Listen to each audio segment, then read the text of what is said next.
Doutor, se eu congelar meus óvulos, significa que eu vou ser mãe no futuro?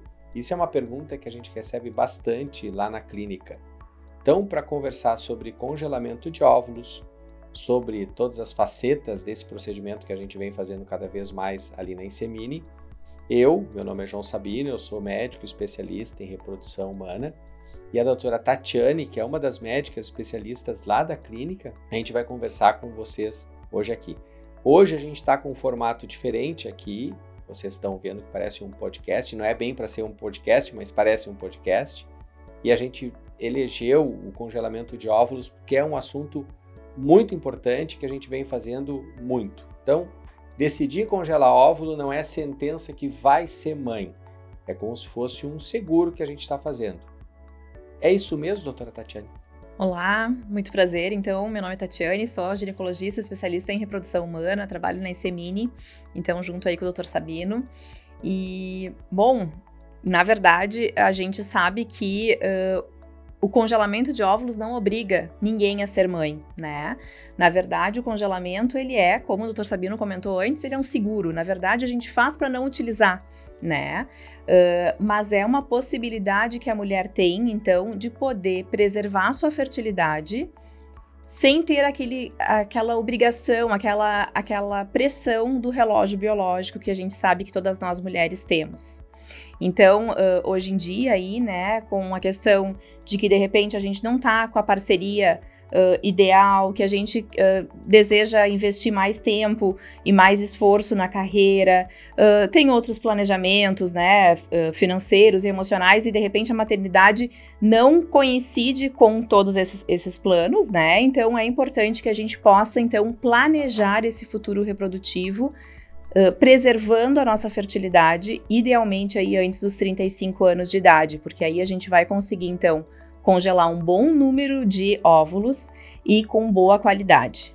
Uma coisa importante que as pacientes perguntam sempre é, eu não sei se é bem meu tempo, né? Não sei se está no momento ideal. Ou quando faz, por exemplo, uma dosagem do hormônio antimileriano, que é um hormônio que vem sendo usado bastante para a reserva ovariana, dá uma dosagem alta, então a paciente de 37 anos que tem o hormônio antimileriano alto. E ela chega na consulta e diz assim, não, mas como meu hormônio antimileriano alto meu hormônio antimileriano tá alto, tá bom, eu não vou congelar agora. Isso é verdade? O que é mais importante, a dosagem do hormônio ou o tempo, a idade dela? Como é que a gente equaciona isso? Sem dúvida nenhuma, né? A idade é o fator mais importante, né? Então, ter um bom antimileriano, ter um antimileriano alto, uma boa reserva ovariana aos 37 anos de idade, não isenta essa mulher de pensar no congelamento de óvulos caso ela não tenha um planejamento de gravidez a um curto prazo, né? Então, a gente precisa entender que se ela tem um bom antimileriano, maravilha, ela vai ter um excelente resultado no seu processo de congelamento de óvulos e vai conseguir, então, pensar nessa maternidade, né, mais adiante, depois, quando isso fizer sentido para ela. Então, ter esse antimileriano mais alto neste momento não significa que ela não precisa pensar no congelamento de óvulos, porque a qualidade dos óvulos, ela vai caindo com o passar da idade da mulher, né? A gente tem que lembrar que todas nós, mulheres, nascemos com todos os nossos óvulos, né? E aí, então, durante a vida, a gente vai perdendo tanto em quantidade como em qualidade. Então, os nossos óvulos têm a nossa idade.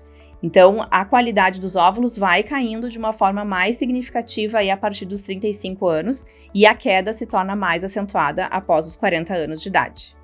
E existe um número de óvulos ideal? A gente recomenda... Eu tenho 35 anos e tenho 10 óvulos, 20 é melhor? Eu tenho 40 anos, a gente tem algum cálculo para isso? Na verdade, a gente sabe, né, Sabino, que quanto mais velha a mulher congelar o óvulo, teoricamente maior é o número de óvulos que ela precisa congelar. Então, aí por volta de 35 anos de idade, ter em média aí 10 óvulos congelados é um número razoável, sim, né? Agora, conforme a mulher vai ficando mais velha, teoricamente o nosso número de óvulos congelados deveria ser maior, né? Para que a gente tenha aí mais chances de um dia, quando precisar utilizar esses óvulos, ter chance de ter um bebê. O fato de eu ter 10 óvulos congelados, eu obrigatoriamente vou ter que fazer uma fertilização? Explica um pouquinho, porque tem uma confusão também. Qual é a diferença de inseminar e fertilizar? E se a gente é obrigado a fazer fertilização se tem óvulo congelado, ou eu posso tentar ainda de forma espontânea?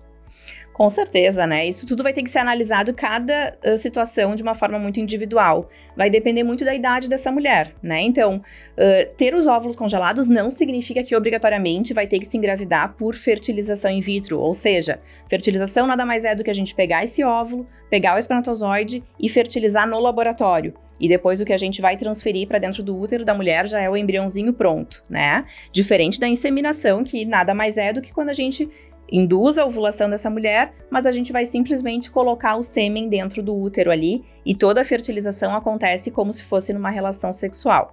Então, na verdade, não é nenhuma sentença de que essa mulher vai ter que passar por um processo de fertilização depois, né?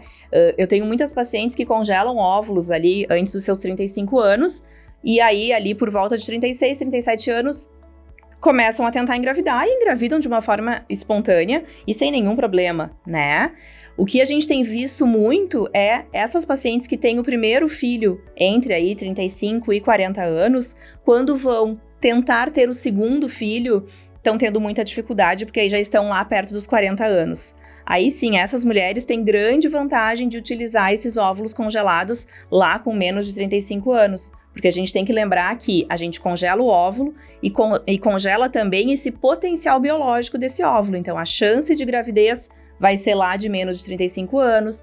O risco de ter alguma cromossomopatia nesse bebê vai ser menor, porque é de um óvulo de menos de 35 anos, assim como a taxa de abortamento também, a taxa de aborto, né, também é menor. Esses dias veio consultar com a gente uma paciente que tinha endometriose, né, ia ser operada por endometriose. Endometriose é o endométrio fora do útero, né? E uma das médicas da clínica sugeriu que antes da cirurgia para endometriose ela fizesse o congelamento de óvulo. Podia explicar para a gente como é que isso funciona e se vale a pena fazer? Essa é uma das indicações, né, que a gente tem que avaliar. Obviamente, né, tem que avaliar essa paciente, que idade ela tem, que tipo de endometriose que ela tem, né, se é uma endometriose profunda, se ela tem endometriose ovariana, né, que é quando a gente tem os endometriomas, que são, então, os cistos de endometriose no ovário. Então, se o cirurgião vai abordar, né, de uma forma direta esse ovário, a gente sabe que tem um risco aí muito significativo de reduzir a reserva ovariana dessa mulher, né? Então, sim, essa paciente que já sabe que tem endometriose, que vai passar ainda por um procedimento cirúrgico na pelve, a gente tem indicação, então, de avaliar a reserva ovariana e fazer um processo de congelamento de óvulos antes dela fazer esse procedimento cirúrgico, né? Isso vai conseguir preservar essa fertilidade dela, apesar do procedimento aí da cirurgia. Então, agora a gente discutiu nesse vídeo congelamento de óvulo, a gente viu que não é uma sentença, que quem congelar não é obrigado a ter filho, que essa paciente ela é dona dos seus óvulos congelados, é como se tivesse uma pausa na idade